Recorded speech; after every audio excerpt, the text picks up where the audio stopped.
Before my cancer diagnosis, I lived a pretty healthy, happy life.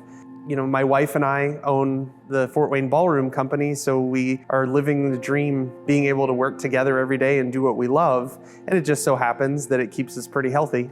I had a stroke on April 28th of 2020, right in the middle of the COVID lockdown. They were able to get me right in to the emergency room at Parkview, and they got me stabilized, and they did a CAT scan and saw that the midline of my brain had shifted way over. And that's when they found a brain tumor that was bigger than my fist. The doctors, nurses, and everyone at Parkview were so wonderful and caring and helped me through what can only be described as the most difficult news someone could receive.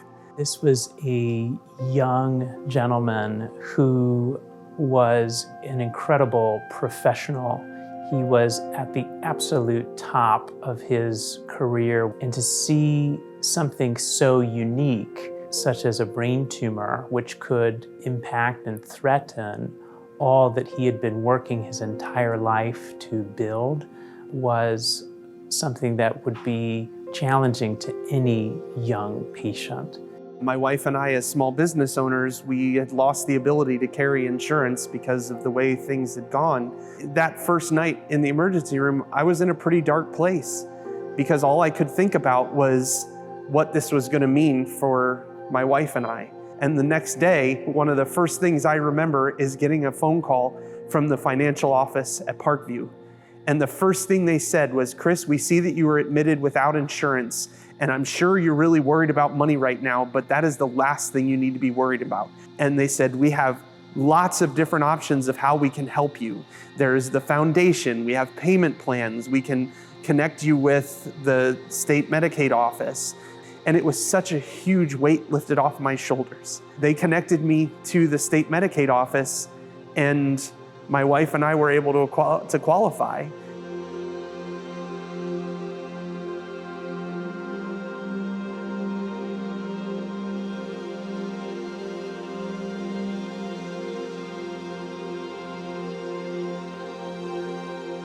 They looked at what I needed, they looked at what my life was, and they built such a specialized program for me.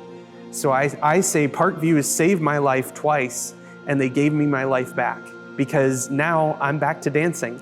I'm back on the competition floor dancing with my students. My wife and I have done performances together. I'm back to dancing.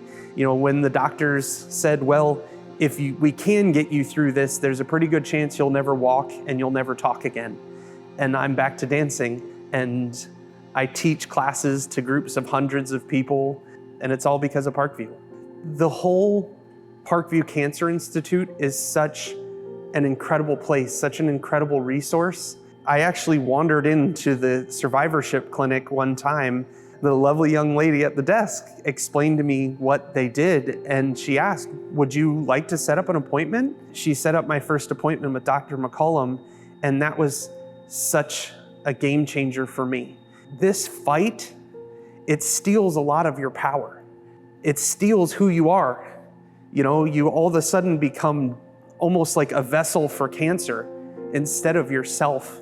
And everything you do is about fighting for your life and fighting this thing. I got to talk to them about how I was feeling medically and physically, but then also I got to talk to them about how I was doing emotionally and psychologically. And they talked to my wife and helped her deal with the things she was feeling.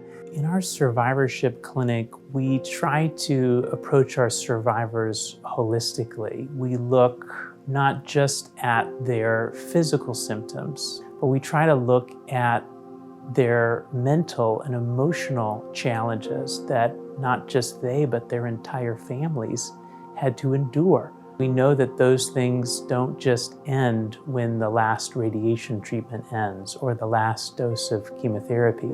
And so in survivorship, our approach is to continue to support that patient's best wellness. Each step of the journey, from year one of survivorship all the way up to decades after survivorship, comes with different challenges. And so in a survivorship clinic, we can walk lockstep with those patients and help them find their best wellness.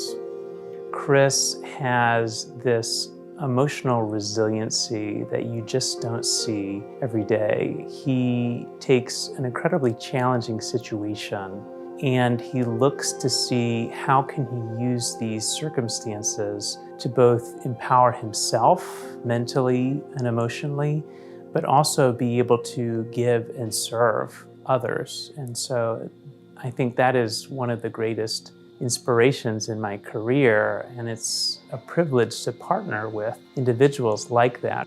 You know, through this whole journey, I've gotten to meet people, you know, walking the same path as me, and some of them have made it, some of them haven't, and I've gotten to hold their hands and to hug their families.